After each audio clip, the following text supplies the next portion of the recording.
Kuri Gufashe TV rero muraho neza amakuru y'imisi kugira ngo tugiye kubigisha uburyo ushobora gucisha moto yawe mu makoni.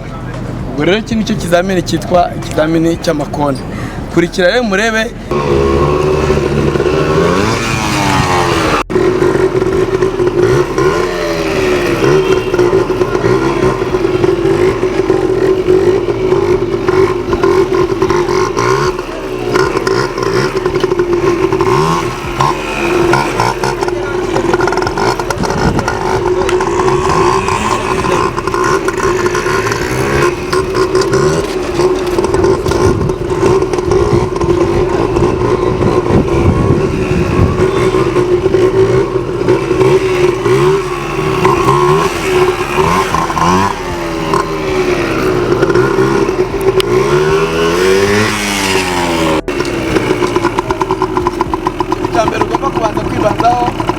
urabanza ukareba ko amahembe utagukoraho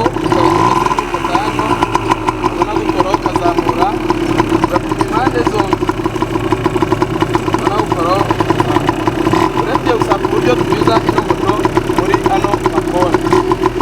Ugomba kunyuzamo ufitemo vitesi ya mbere ugakoresha ukuboko kugenda gakeya kugira ngo uyarangize.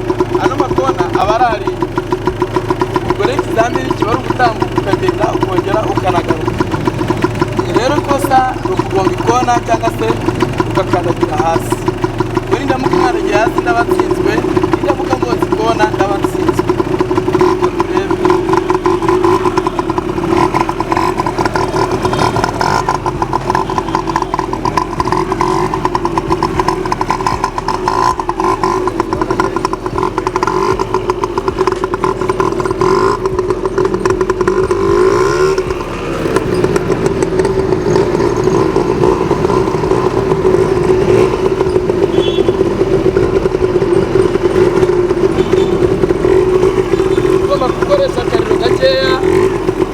akariro gakeya ndetse n'agaferi kawe ugenda ukabyinisha isoze rero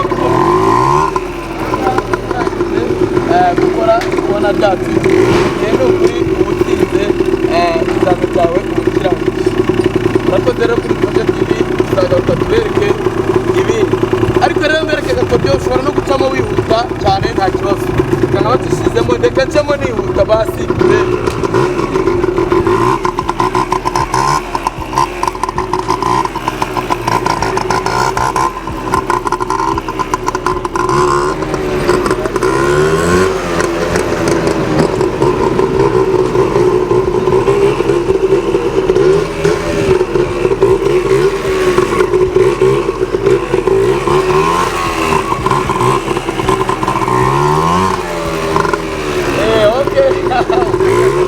Gufashe TV rero urabona ko birashoboka ko wacishamo moto hano wihuta cyangwa se ugenda gakeya, biterwa n'akamenyero na experience ufite kuri ibi ngibi.